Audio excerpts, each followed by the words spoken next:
انتهت مباراة الزمالك مع فاركو في كأس مصر بثلاثية مقابل هدف. اهلا وسهلا بيكم في الملخص الكروي.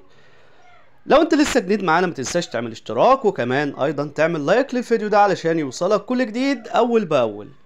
بهدف عالمي لمصطفى شلبي واسيست ايضا عالمي، وبهدف احمد ابو الفتوح الزمالك بيتأهل لدور الثمانية لملاقاة المقاولون العرب. مباراة كانت ممتعة في شوطها الثاني. مباراة انتهت شوطها الأول بهدفين للا شيء.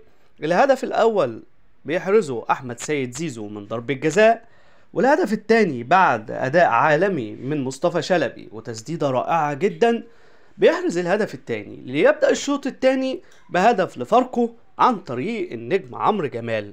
وفي نهاية المباراة بيحرز أحمد أبو الفتوح هدف رائع جدا جدا بعد أسيست من مصطفى شلبي. مباراة تألق فيها جميع لاعبي الزمالك ايضا بالتوفيق ان شاء الله. برأيك مين هو نجم المباراة النهاردة؟ ما تنساش تكتب لنا في كومنت وقول لنا مين هو رجل المباراة النهاردة ما بين الزمالك وما بين فاركو في دور ال 16 من كأس مصر. مستنيكم في التعليقات، وما تنسوش تتابعونا.